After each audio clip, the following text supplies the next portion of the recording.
May 2003, I was sentenced to the Arkansas Department of Corrections for credit card fraud and hot checks. I was 30 years old at the time. I had a 6-year sentence and I was 5.5 months pregnant. I was worried about having a healthy baby, making sure that the baby will be born okay, and making sure that I would be healthy enough to carry the baby to full term. I went to the infirmary and reported to them that I was having labor pains. They timed my contractions and told me that they had to be 2 to 3 minutes apart. At that time, they were 6 to 7 minutes apart, so they sent me back to my barrack. And once the contractions got close enough according to policy, I was transported to Newport Hospital. And once I arrived at the delivery room, the labor room, I was shackled, my feet were shackled to the bed, the metal post of the bed, and my hand was shackled to the IV rail. I asked for the chains to be removed. I asked for pain medicine, and I even asked, my pains were so tremendously, I asked for a cesarean. I didn't have any pain medicine. The only thing I was given was 2 Tylenol.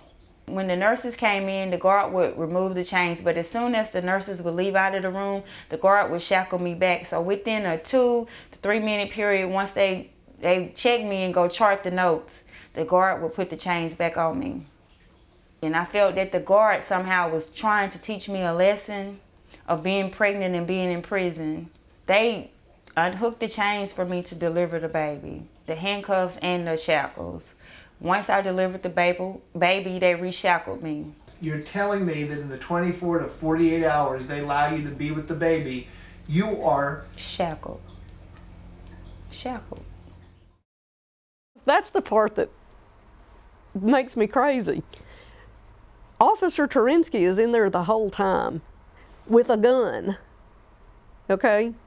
So now you have a woman who's delivering a nearly 10-pound baby, and there's an officer with a gun standing by. What's the chain for? Why do they need to chain her? I can't wrap my mind around that. My gut reaction, literally, the first thing that came to my mind was, this is blatantly cruel and unusual punishment. That was a horrific experience to me, and I would not want anyone to experience the horrifying things that I have. It affects you emotionally and physically. To give birth, you're already in a stressful situation by being in prison. So why would you also have to be in a stressful position giving birth in shackles?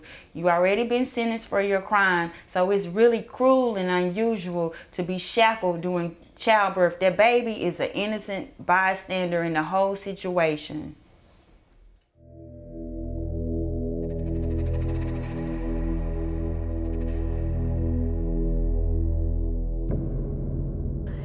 Now, pregnant women are able to be placed on trustee status.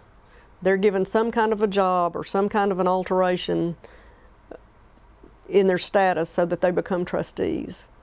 And then the policy says that if you are a trustee, you need not be shackled or handcuffed.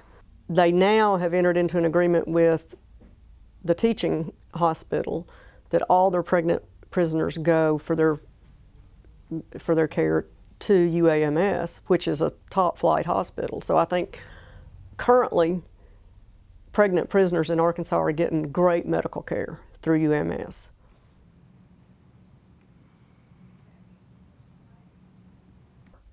I would like for the court to declare that the policy of shackling pregnant women is unconstitutional in violation of the 8th Amendment against cruel and unusual punishment.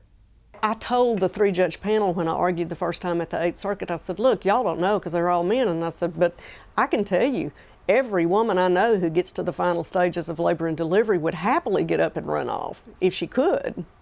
I've been there, but you can't. You can't go anywhere. I want the full weight of courts on my side because the Department of Corrections can change that policy at any given time. I don't know how many people have to vote to change it, but they can change it at any time. I need the courts on my side so it can be mandated by law that they cannot do this.